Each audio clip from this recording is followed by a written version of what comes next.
महाराष्ट्र राज्य परीक्षा परिषद पुणे यांच्यामार्फत पूर्व प्राथमिक परीक्षा म्हणजेच 5वी व पूर्व माध्यमिक शिष्यवृत्ती परीक्षा इयत्ता 8वी करिता 9 फेब्रुवारी 2025 रोजी घेण्यात आली होती. या परीक्षेची अंतरिम म्हणजे तात्पुरती उत्तरसूची संकेतस्थळावर प्रसिद्ध करण्यात आली आहे. शिष्यवृत्ती परीक्षेच्या रिझल्टमधील हा पहिला टप्पा आहे. या टप्प्यामध्ये आपल्याला ही उत्तरपत्रिका तपासून पाहायची आहे आणि याबाबत जर काही शंका असतील एखाद्या प्रश्नाबाबत तर त्याबाबतचे आक्षेप नोंदवता येतात. आक्षेप नोंदवण्याची जी कार्यपद्धती आहे त्यामध्ये सदर अंतरिम उत्तरसूचीवर काही आक्षेप असल्यास त्याबाबतचे निवेदन परिषदेच्या संकेतस्थळावरून ऑनलाईन स्वरूपात करता येईल. सदर ऑनलाईन निवेदन पालकांकरिता संकेतस्थळावर शाळांकरिता त्यांच्या लॉग इनमध्ये objection on question paper and interim answer key या हेडिंग खाली उपलब्ध करून देण्यात आले आहे.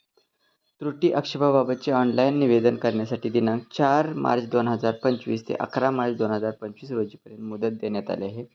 11 मार्च 2025 नंतर त्रुटी आक्षेपाबाबतचे निवेदन स्वीकारले जाणार नाही.